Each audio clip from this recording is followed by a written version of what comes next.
pessoal, cá estamos nós de novo, é um prazer estar aqui com vocês para essa sessão inaugurada, recém-inaugurada aqui no canal do Instituto Borborema, que é Dicas de Livros.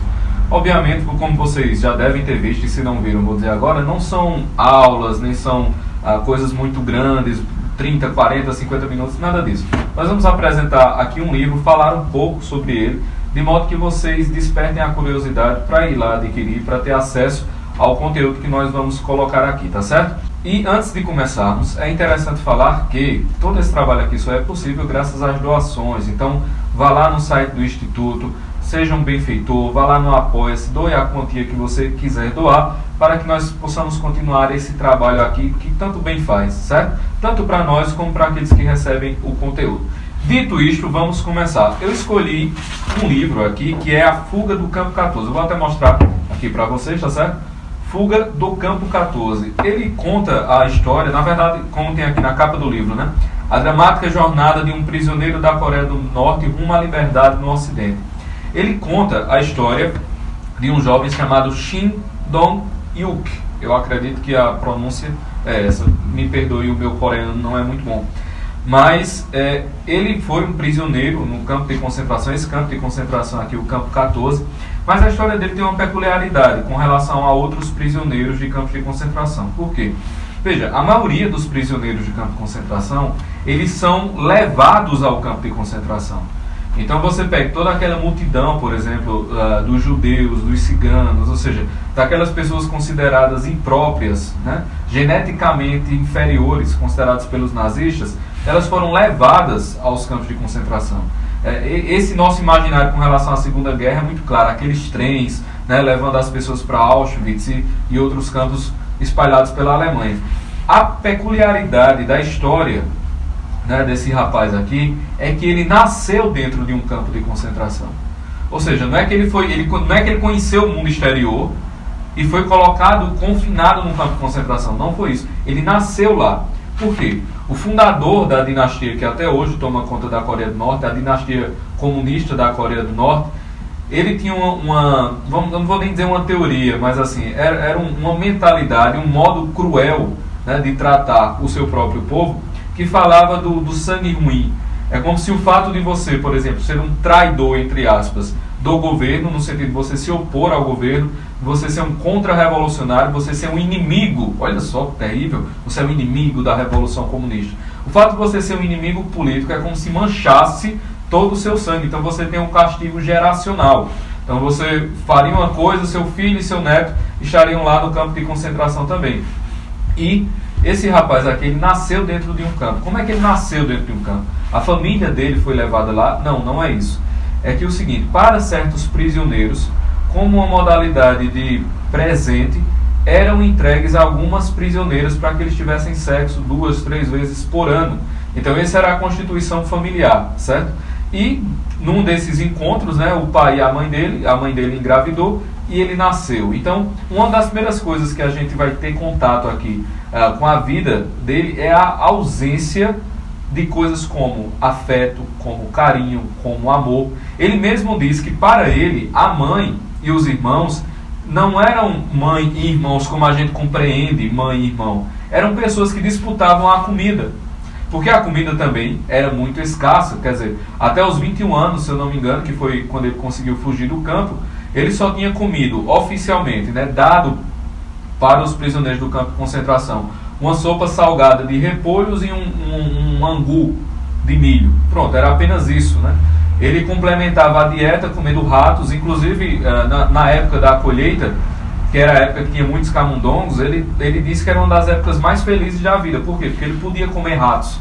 Os guardas deixavam ele comer ratos. Era muito comum, a fome era tão assim, abundante, né? Vamos usar esse jogo de palavras. A fome era tão abundante dentro do campo de concentração que era comum eles irem lá catar, né, o esterco da vaca para ver se ela não tinha digerido algum grão de milho, alguma coisa, e eles botavam aquilo no bolso para tentar complementar a sua dieta. Então, coisas terríveis, como execuções, né? Ele conta, por exemplo, a história de uma escola no campo de concentração. Olha que coisa interessante. Só que a escola não era feita para ensinar propriamente as crianças a ler, a se libertar, a tornar as pessoas melhores. Não era isso. Basicamente a escola era feita para doutrinar as crianças, para dizer que elas de fato eram sangues ruins e que elas mereciam aquele castigo. Era uma escola para instilar ódio. Havia um momento ao final das jornadas de 12, 15 horas de trabalho em que eles eram reunidos e era um momento de autocrítica. O que era autocrítica, basicamente?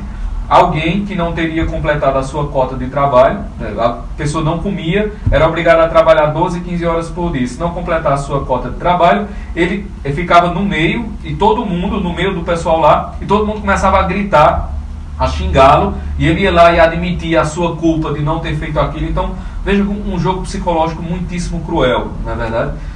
Ele também deixou, uma vez estava andando, deixou cair uma máquina, o soldado de raiva, porque ele deixou cair aquele equipamento, foi lá e simplesmente cortou o dedo dele com uma faca. Então, era coisa dessa natureza, estupros correntes. Nessa escola mesmo, a história que eu estava falando, uma menininha, menos de 10 anos, se eu não me engano, ela foi pega com alguns grãos de milho dentro do bolso, e o professor começou a espancá-la com uma vara de madeira, bater na cabeça, o sangue da menininha escorrendo pelo nariz, e ela morreu naquela mesma noite.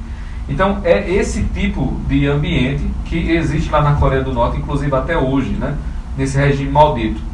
E porque ele traz histórias interessantes aqui, não apenas pela demonstração da brutalidade, né? Por descortinar essa coisa brutal que é o regime comunista norte-coreano, mas porque também traz outros insights para a gente. Veja só, uma coisa interessante dele, que eu comecei falando, é que como ele não foi trazido de fora, então ele não tinha nenhuma noção como era o mundo exterior.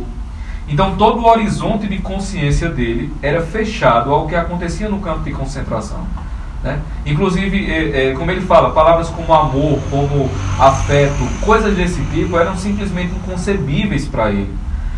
Se eu não me engano, também tem uma história que ele diz que a primeira vez que viu um açougue, ele se emocionou porque ele não imaginou que poderia haver tanta comida no mesmo ambiente, junto. Você vê o tanto de escassez a que ele foi submetido. E a vida dele começa a mudar quando um outro prisioneiro é trazido de fora e começa a contar a ele as coisas do mundo exterior. E o que é que acontece nesse momento? A consciência dele se alarga e ele passa a desejar ainda mais aquelas coisas do mundo exterior. Então, por exemplo, quando ele ia lá caçar um camundongo, ia comer naquela agonia, naquela ânsia, esse outro prisioneiro dizia para ele: não, calma, vamos comer isso, mas comer um pouco mais civilizado, vamos comer com um pouco mais de calma. E esse ritual, por exemplo, da alimentação, ainda que fosse um camundongo caçado, ainda que fosse naquela sujeira, ainda que fosse naquela indignidade, mas aquele prisioneiro deu a ele uma nota de dignidade naquele ambiente imundo em que ele vivia, né? Uma nota de humanidade. Foi uma humanização. De que maneira? Ampliando o imaginário dele. E foi a partir desse prisioneiro que ele juntou forças para conseguir a sua fuga, e nós sabemos a história e sabemos o que acontecia lá dentro. Uma outra coisa também interessantíssima que esse livro vai mostrar muito bem é a tentativa de anulação da personalidade individual, né? E veja, aquilo que nós sempre aprendemos com o professor Olavo, né? Toda a força humana está na personalidade. Inclusive, toda a filosofia de Olavo, ela é baseada exatamente nessa força do indivíduo, na força da personalidade humana, no enraizamento da realidade, na relação da personalidade com o mundo. Então, uma das coisas que o regime comunista norte-coreano faz é exatamente essa despersonalização e despersonalizando essa desumanização do indivíduo. Então, todas essas torturas físicas, elas na verdade são um reflexo material daquilo que se quer de verdade, que é exatamente a destruição da alma. É você apagar, é você lavar os traços de individualidade da alma das pessoas. Então, é interessantíssimo. Não deixem de procurar esse livro, certo? Fuga do Campo 14. Obviamente, o que eu disse aqui é uma fração do que contém no livro. Algumas coisas eu não falei exatamente para manter a cadência da narrativa do livro. Vocês certamente apreciaram bastante. E basicamente é isso, tá certo? Por hoje a dica é essa: Fuga do Campo 14, a dramática jornada de um prisioneiro da Coreia do Norte rumo à liberdade do Ocidente.